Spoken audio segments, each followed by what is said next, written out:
Как според вас обаче, личен въпрос ви задавам, човек намира смисъл в живота? За себе си. Като го търси.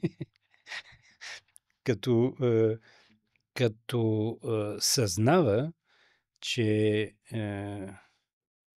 след като не е случайно на този свят тук, той трябва да почне да си задава въпроси. Добре, защо съм тук? Какъв е смисъл на това да бъда тук? Аз какво трябва да направя в отговор на това, което съм получил даром? Защото аз съм самосъздал. Някой друг ме е създал. Като ме е създал, се предполага, че ме е създал с любов. Хубаво е, аз какво трябва да направя в отговор? И когато човек започне да си задава тези въпроси, ще намери отговори. Но не веднага. Винаги ли е индивидуален отговор? Винаги. Но винаги същността на отговора е една и съща. Отговорът може да звучи по различен начин. Може да се появи по различен начин в различните хора, в различно време. Но същността му винаги остава една и съща. Любов. Друго няма. Няма. Просто няма. Каквото и друго да правиш, не е. Дето казват за истината, че се раждала в спора. Глупости. В спор не може да се роди истина. В спор се ражда компромис, който отлага разрешаването на въпроса. Ако е истина, тя е безспорна. И затова истината е елемент от любовта, защото в любов без истина няма. И ако има истинска любов, истината тържествува. Тя е там. И тя е божествената истина. Тя е онова, което идва. Тя да настръхне всякото го говоря. Това е. Това е цялата същност е в това. Любов, любов и любов. Вие смятате ли, че това е личен въпрос, но ми е интересно? Вие открихте ли вашия смисъл в живота? Ще е много претенциозно, ако кажа да, но съм открил неща за себе си, които ме карат да продължавам по пътя, по който съм тръгнал. И да не се отказвам. И по-важното да не се съмнявам. Защото съмнението е лоша работа. Съмнявате в действията ли визирате? И в мислите? И в мислите, и в действията, и в това дали това, което правиш, има смисъл. Това, което съм почувствал, разбрал, осъзнал и така нататък за себе си, ме кара да имам увереността, че това, което правя, е правилното и се движи във верната посока. Не мога да кажа, че съм достигнал до края. Не съм. Много, много още хляб има да ям.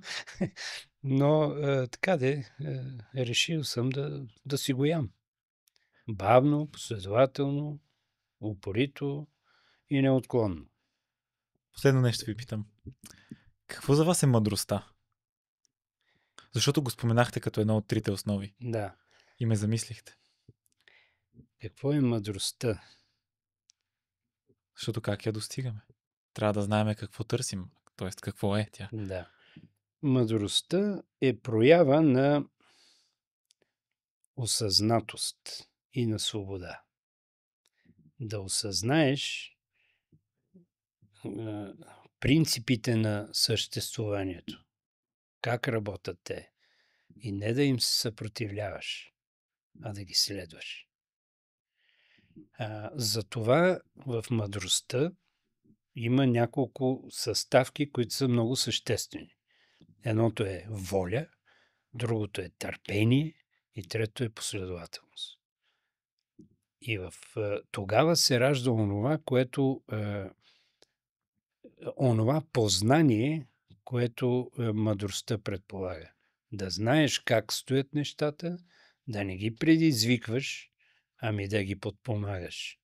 Да не ги насилваш, а да ги изчакваш.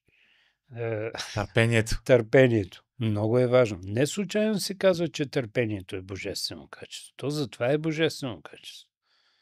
Защото човек съзнава, че с насилие не става. Как се учи човек на това търпение? То е много трудно да си търпелив. Със сигурен съм, че и за вас, и на вас ви е трудно, и на всеки му е трудно. Така е. Идва моменти, дето... Ти идва да прелее чашата. Да, и да изкрещиш, после или преди това си кажеш, чакай, стоп малко. Не бива. Защото еди какво си. Мъдростта на българина, между другото, е нещо изключително ценно и видимо. Българин е много търпелив. Само си помислете какво се случва с българина през годините. И ние казваме, че ние се търпиме, Ние търпиме, защото знаем, Ние знаем защо търпим. Ние знаем, че търпението ще доведе до резултат, който ще направи свободен. В търпението има много мъдрост заложена. Не е просто така. То може би трябва тук да поясним, че като казвате даже свободен, не визирате физически свободен. Не, естествено. А то най-важното е душевно свободен. Душевно свободен, да не си роб. Да не седиш само да слушаш кой откъде, какъв къмшик ще ти размаха и какво ще кара да правиш зорлен.